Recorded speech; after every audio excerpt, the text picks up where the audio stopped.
Today's discussion is about educational technology research. The item that I chose to research is smartphones and smart tablets. Smartphones make and receive phone calls, they can make and receive text messages, take photos, make videos, browse the internet, send and receive emails, record, play audio and music, watch videos, they can navigate, they can display the weather and temperature, and they also can upload and scan documents. Tablets can play games.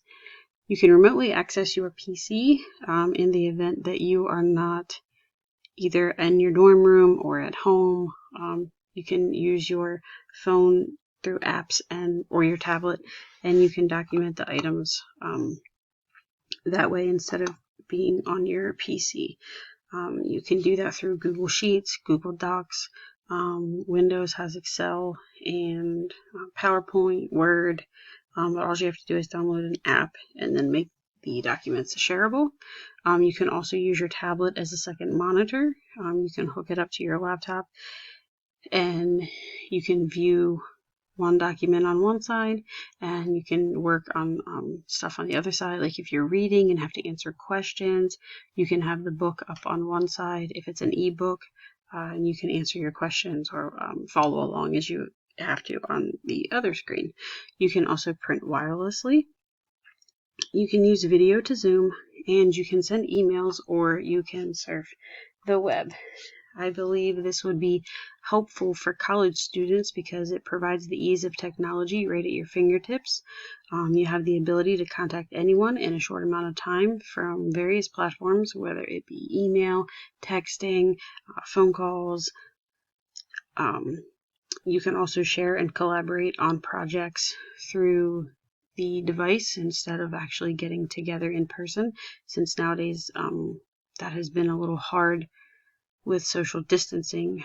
You can, FaceTime one another, you can Zoom one another, Skype, or just text message and share documents back and forth. You can also make your documents shareable that other people can edit them so that you can work together.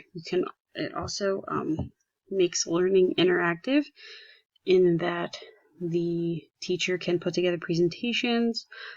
They can create various activities. They can use different apps. There's one called Quizlet where you can interact and kind of play like a trivia game. You can also help the classroom by staying green, where you won't be using as much paper and pencil and pens that could potentially, be thrown out and pollute the environment. Therefore, if you're using technology, everything is just handheld. I believe that they are not helpful for students because I believe that they create a distraction, because students constantly would want to be checking their emails or scanning social media to keep up on, the news or keep in touch with their friends. Also, they could be playing games, doing work for other classes, or even watching TV, because you can also use the smart devices with headphones or AirPods, etc., where you could have one in and one out and still listen to the teacher or watch TV or do whatever at the same time. There also has been studies to show that performance with learning with technology is lower than those who use the normal pencil and paper to take notes, take quizzes, read books, etc. As of right now, from 2020, the percentage of college students that own smartphones is 91%. I currently use a smart device for 75% of my day. I use my phone as a lifeline. I specifically use the email apps, the calendar, the clock, and the notes for school, along with other apps that I use for everyday activities. And they always used to say, oh, there's an app for that, so that, you can always find an app for something that you're looking for. I believe that I could use the educational technology in a current class of mine for medical terminology.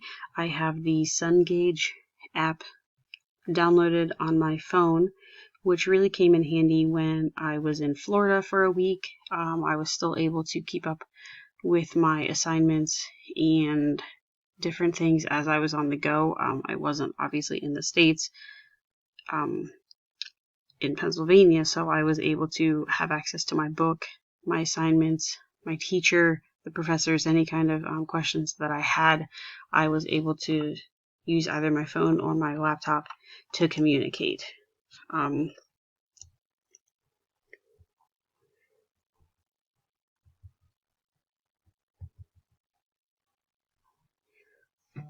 I think that the content areas that technology would be helpful for are the smart devices can be used in any class. This technology can be helpful in financial planning. With this class, it could also help you because you would be able to have your bank apps, your credit card apps, your spreadsheets, spending trackers, or even your checkbook balancing apps. There's also calculator apps that you can use so that you don't have to do the math if you keep a running tally on spreadsheets, or so that way you don't have to do what they call mental math or psychic banking. This technology could also be used for psychology information as well, to maintain your well-being and health. You would be able to download apps to help relieve stress or meditate. There's also apps for gym workouts, music, anything to help someone relax and kind of stay calm and just kind of take the stress level away outside of doing your assignments and your work, to just kind of chill and relax.